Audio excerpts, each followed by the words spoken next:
Le 13 mai 1978, la ville de Kolwezi est prise en assaut par des rebelles du Mouvement national pour la libération du Congo, chapeauté par le lieutenant-général Nathanaël Mbumba. Ce 13 mai 1978, on constate une très forte présence des rebelles tigrés du Front national pour la libération du Congo, lourdement armés. C'est comme ça qu'ils vont échanger des coups avec le militaire, l'armée régulière du Zaïre en ces temps-là, les phases, les forces armées zaïroises.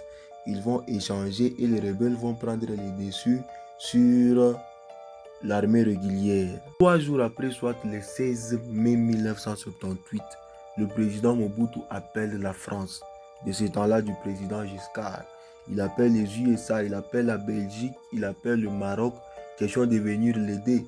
Du fait que Mobutu, dans cette rébellion, il ne voyait pas seulement les ex-Katangais qui voulaient déstabiliser, ou encore s'accaparer de la province la plus riche, le Chaba. Maintenant, lui, il voyait les puissances de l'Est, les puissances communistes, soit la Chine et la Russie, qui voulaient évincer son pouvoir, ou encore le déstabiliser en passant par l'Angola, du fait que les rebelles du Front national pour la libération du Congo, ils ont été formés en Angola par le Cubain très proche des Soviétiques. Dès le début de cette bataille, les Français étaient tellement inquiets du fait que bon nombre de Français se trouvaient dans la ville de Kolwezi. Et je tiens tout de même à préciser que ce 13 mai 1978, les rebelles du Front national pour la libération du Congo avaient réussi à prendre en otage plus de 2000 Blancs.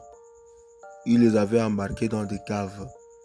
Comprenez pourquoi la France, le président Giscard de ce temps-là, a envoyé ses troupes mener une opération aéroportée le 19 mai 1978, bien évidemment aux côtés des troupes marocaines ainsi que belges qui ont rejoint sur terrain les forces armées zaïroises.